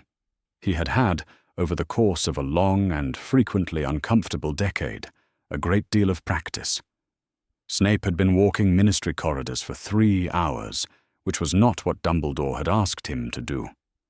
Dumbledore had asked him to come, quietly, without formal notice, without the kind of summons that would require explanation, and Snape had come, because coming when Dumbledore asked was the pattern his life had taken for the past decade, and he saw no particular reason to alter it today. He had arrived. He had observed what could be observed from the rear of the chamber. He had left before he could be asked about his presence, and had been walking corridors since, which was not a strategy he could have precisely articulated, but which served the purpose of keeping him in motion. He was not a person who benefited from standing still. He was, if he was honest, not a person who benefited from a great deal that was on offer at the Ministry of Magic on this particular afternoon, including the conversation he had not had with Dumbledore before the session reconvened, and the look on Dumbledore's face across the chamber floor, and the letter lying in its evidence sleeve on the table with the address visible through the transparent covering, which he had read from the gallery without difficulty, the cupboard under the stairs. He had known this, in the way he knew things Dumbledore told him, because Dumbledore had decided the information was relevant. He had been told the placement was necessary, and the blood protection required the address, and the boy was as safe as he could be made. He had accepted this because Dumbledore accepted it, and because Snape's entire existence since 1981 was built on the architecture of Dumbledore's decisions, and because the alternative to trusting that architecture was to stand in the ruin of it, and he had done enough standing in ruins. He came around a corner and found himself looking at the anteroom door. It was standing slightly open, not wide, but enough to show a wedge of the room's interior. The stone walls, the table, the ministry-issue torch, and the back of a chair in which someone was sitting. The chair was facing away from the door, which meant he could see the back of the head. Black hair, untidy. No one had brought a comb. He stood where he was, and looked at the wedge of light and the untidy hair, and considered walking in the other direction. He did not walk in the other direction.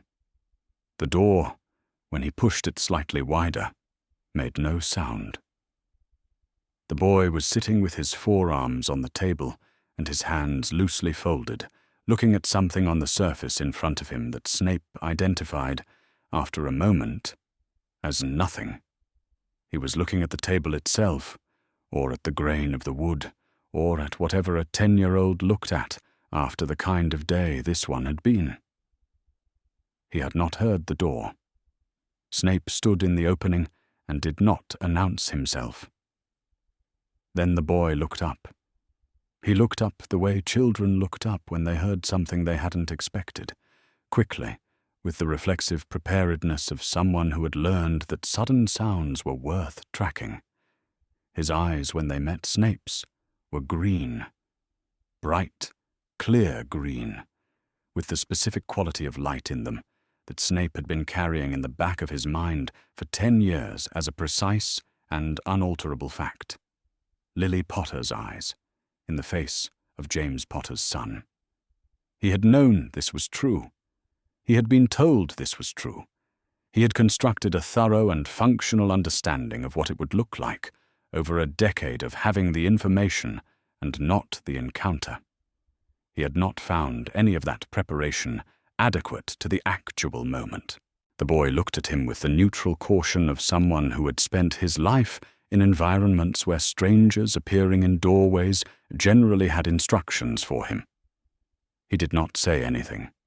He waited, with a patience that no 10-year-old should have needed to develop, for Snape to tell him to go somewhere, or do something. Snape said nothing. He looked at the boy's face. James Potter's nose, James Potter's jaw, the general arrangement of features that the Potter family appeared to produce with the consistency of a charmed template. The hair, which no comb had ever successfully addressed in any generation he was aware of.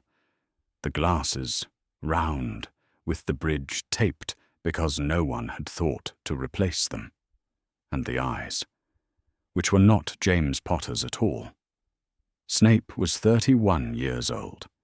He had been 21 when Lily died, which was a fact he had managed to domesticate into something functional over the intervening decade through the straightforward mechanism of not thinking about it directly.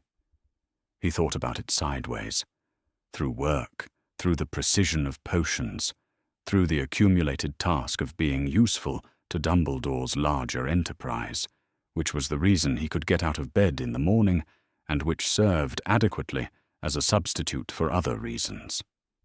He did not permit himself to think about Lily directly. He had found, through some painful early experimentation, that thinking about her directly was something he could not do in a way that left him in a state capable of doing anything else afterward. The boy in the chair had her eyes. He had known this. He had simply, until this moment, not stood in the same room with it.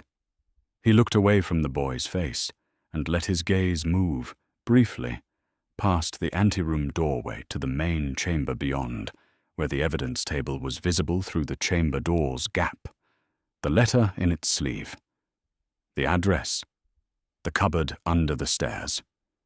He had been told the arrangement was protective and had not examined it further, because examining it further would have required him to weigh it against something, and the something was the face of a child he had not yet seen.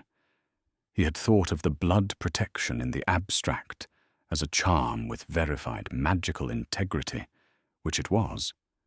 He had thought of the house in the abstract as an address, which it was. He had not thought of the cupboard because no one had specifically drawn his attention to the cupboard, and he had not specifically sought his attention in that direction. The architecture of Dumbledore's plan was still standing. The blood protection had functioned. Voldemort had not reached the boy. These things remained true. The floor plan had a cupboard in it where a child slept. He was standing in the room with the child. He moved. He did not cross the threshold. He stayed in the doorway, technically, which was a distinction he recognized as not meaningful and maintained anyway.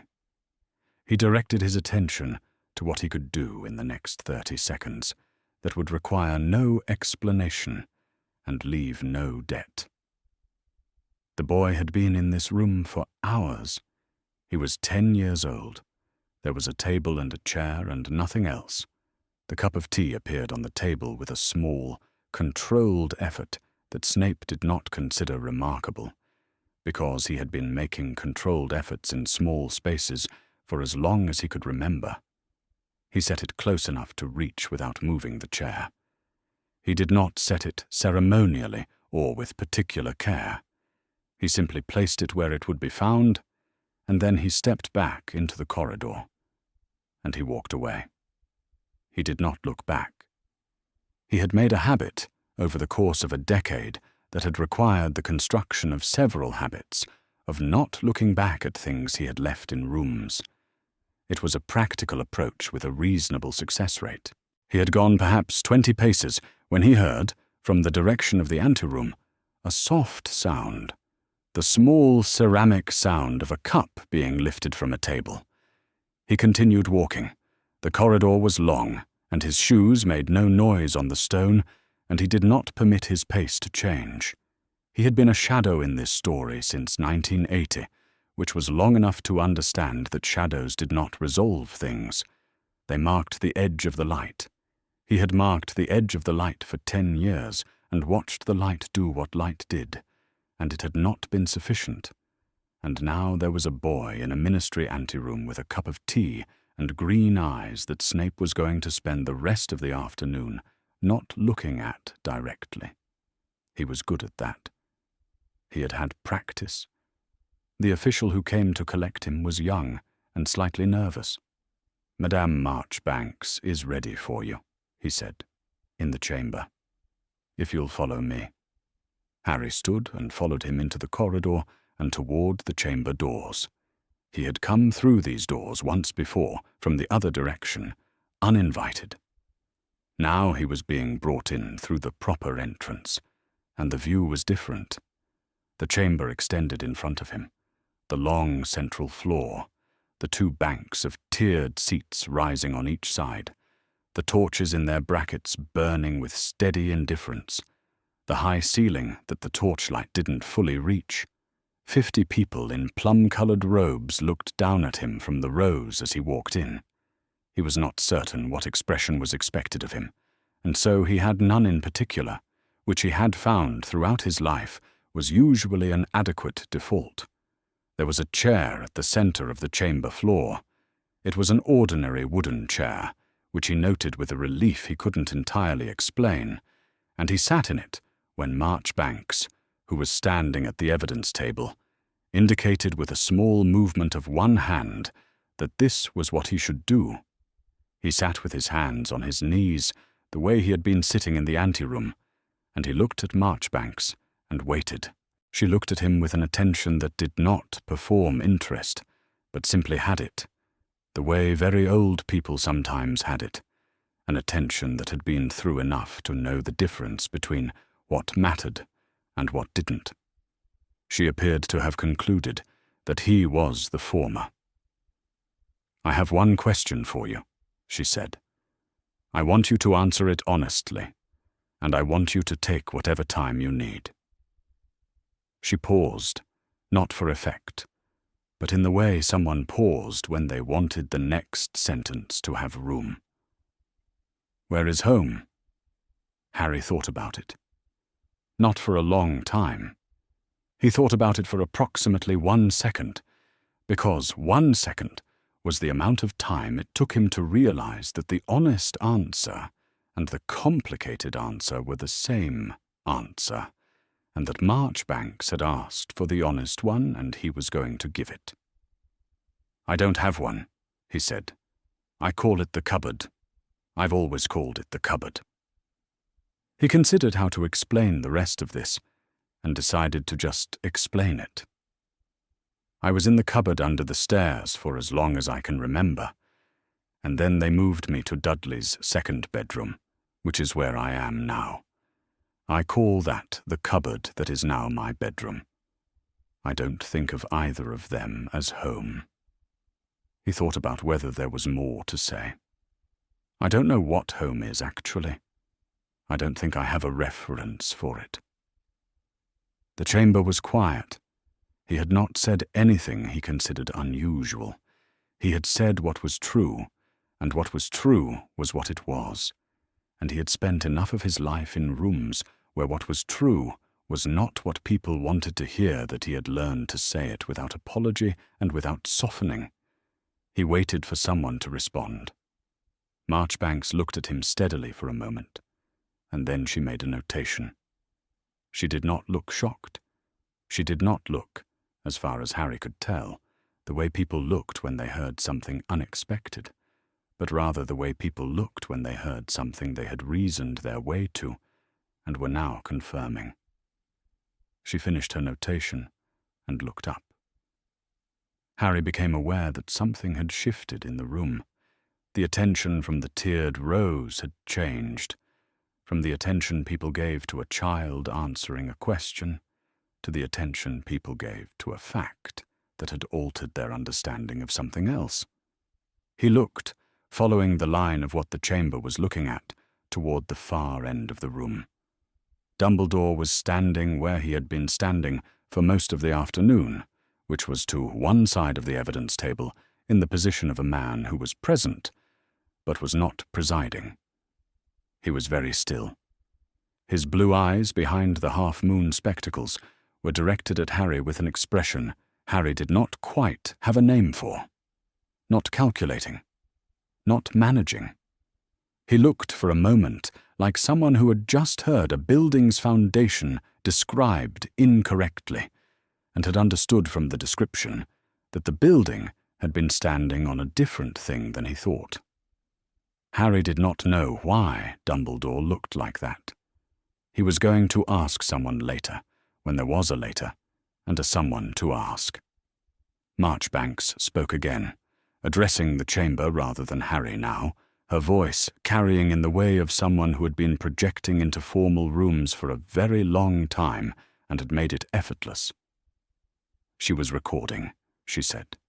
She wished it on the formal record that the address on Harry Potter's annual Hogwarts letters, the cupboard under the stairs, which had been the address on every letter sent to him for 10 consecutive years, constituted documentary evidence of the conditions of his residency, produced and confirmed by the intake system each year. She further wished it recorded that the guardianship arrangement placing Harry Potter with his aunt had been made without Wizengamot involvement, without court approval, and without formal legal standing in the wizarding sense of that term. And she wished it recorded that the question of Sirius Orion Black's imprisonment and the procedural failure that had produced it was formally outstanding business requiring this body's attention in future session. Harry listened. He understood most of it and was filing the rest for later. The part about Sirius Black he filed specifically, because Hagrid had mentioned a name in the anteroom, and his face had done something when he said it. None of these things were resolved tonight. Marchbanks said this plainly, matters for further proceedings, for institutional processes that did not complete themselves in an afternoon. What they were tonight was on the record. She said this as though it mattered, and Harry believed her that it did. Then a woman in plum robes on the left side of the chamber's lower tier rose to her feet. Harry recognized her. He had seen her in the anteroom before she was called in to testify. The grey-haired woman with the square spectacles and the posture of someone who had decided decades ago how she was going to hold herself and saw no reason to revisit it. She had looked at him in the corridor with the specific expression of a person performing very careful control over a different expression. He had noted that too. She addressed Marchbanks rather than the chamber, which seemed to Harry the cleaner way to do it. "I make a formal proposal," she said, in a voice that was precise and level and left no opening for ambiguity. "Harry Potter will be at King's Cross Station on the 1st of September, and he will board the Hogwarts Express. Before that date, he will have everything he requires: his school supplies, his robes, his wand. He will visit Diagon Alley. He will have proper clothes that fit him." She paused, not for emphasis, but in the manner of someone reviewing a list. "I will check on him before the 1st of September. Personally, I will also ensure that he has a proper place to stay in the weeks between today and September 1st, which I am formally requesting this body note as an obligation in the current arrangements review." She stopped. "This is not a proposal I am making because I was instructed to. I am making it because I failed to make it for the past 10 years, and I am not willing to fail again." The chamber was quiet for a moment. Marchbanks looked at her. Something passed between them that Harry could not read, which was the kind of exchange that happened between people who had been in institutions together long enough to communicate in the shorthand of shared history.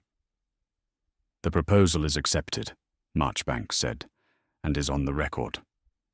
The woman in plum robes sat down. She looked at Harry once, briefly, with the expression Harry still couldn't name, but which he was beginning to understand was not, in fact, a complicated expression. It was a simple one. It was the expression of someone paying a debt. Harry looked back at her and nodded, which seemed like the right thing to do, and which appeared to be. The 5 weeks between the Wizengamot and September 1st were not the same as the 10 years that had preceded them. This was the most important fact about them, and Harry had taken note of it early and returned to it periodically in the way you returned to something when you wanted to confirm it hadn't changed. Some of what happened in those weeks: a room with a window, and a bed that fit, and food at regular intervals without anyone requiring him to prepare it first. Professor McGonagall arrived at the ministry the morning after the session and dealt with the question of where Harry would stay with the efficiency of someone who had been solving logistical problems longer than most buildings had been standing, and the answer she produced involved a quiet house and a guest room that had not previously been used as storage. He did not ask a great many questions about the arrangement.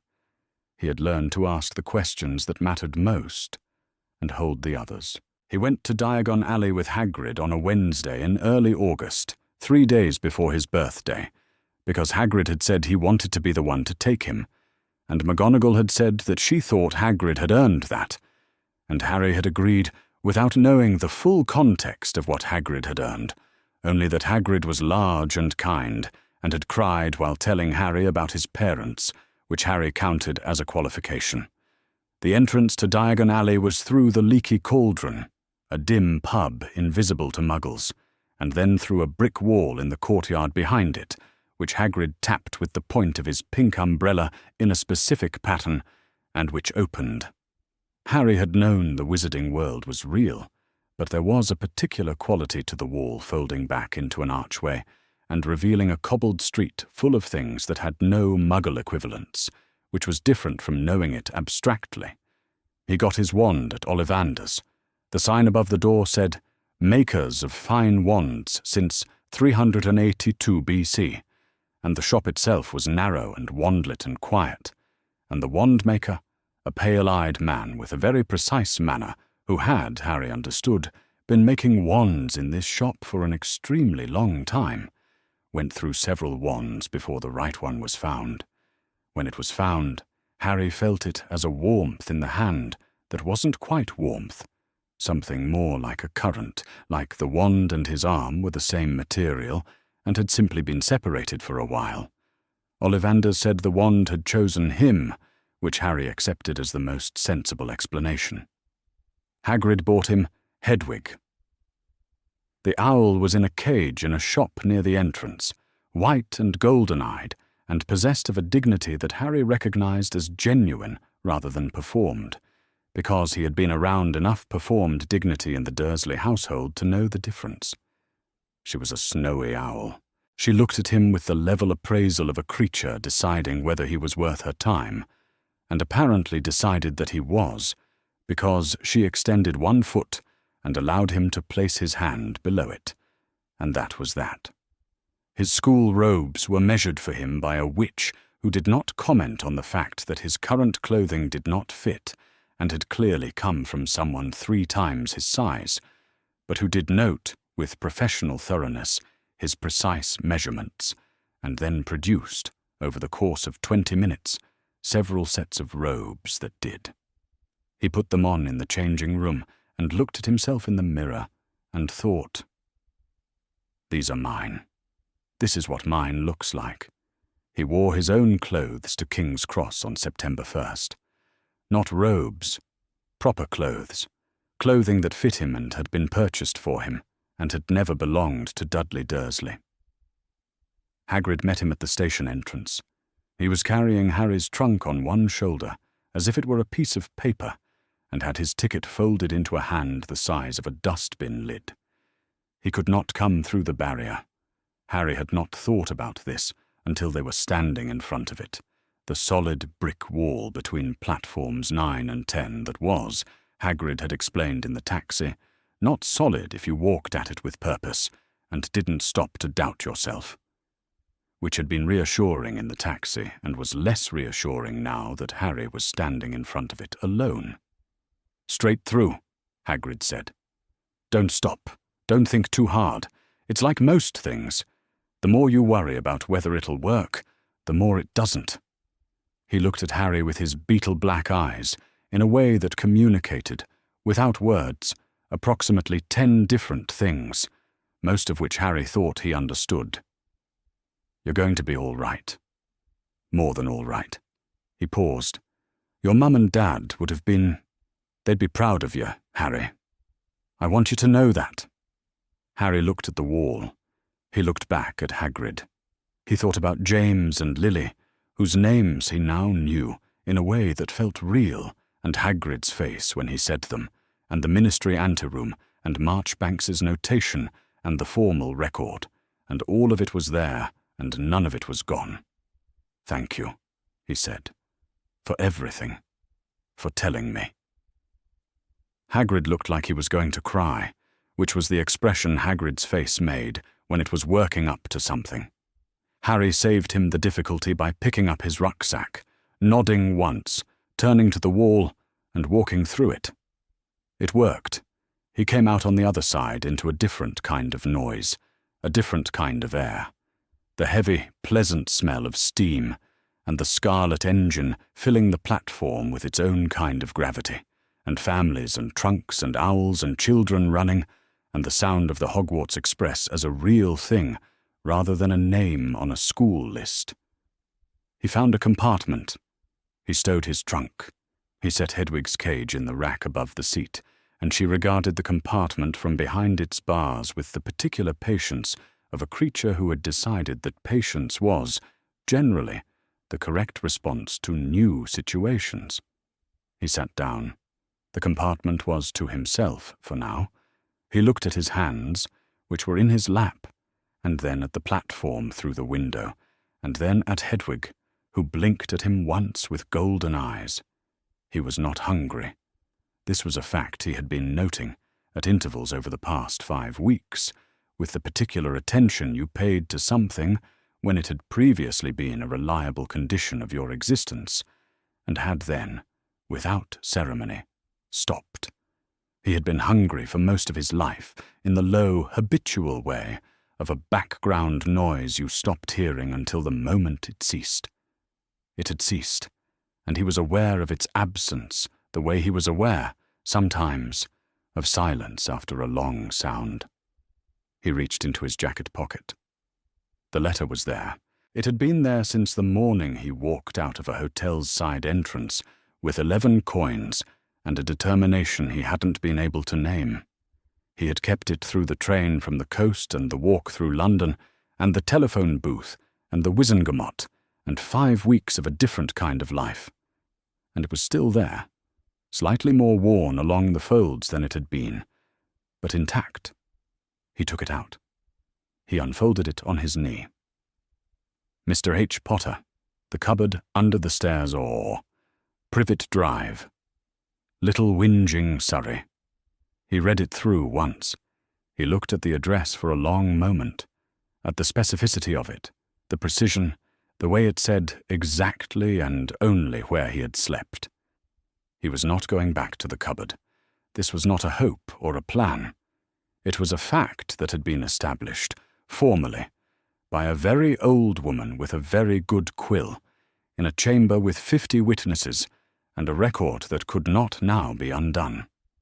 He did not know what came next, not all of it, not the parts that extended past September 1st into the shape of the rest of his life. But he knew that. The letter had been addressed to a cupboard, and he had taken it to the floor of the Wizengamot, and those were 2 true things that would be true in that order, for as long as either of them was true. He held the letter and did not fold it back up. Outside, on the platform, a whistle sounded. He felt the train's first movement before he heard it, the slow gathering of force beneath him, the engine finding its weight and deciding to move with it.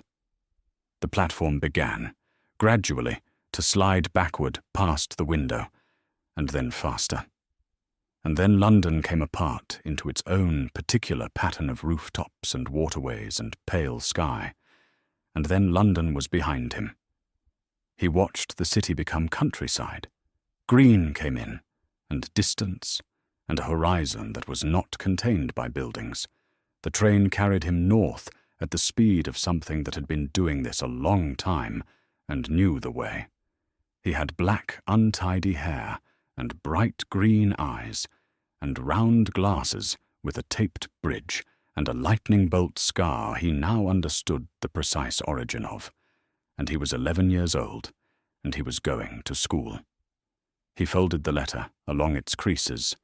He put it back in his pocket. He turned to the window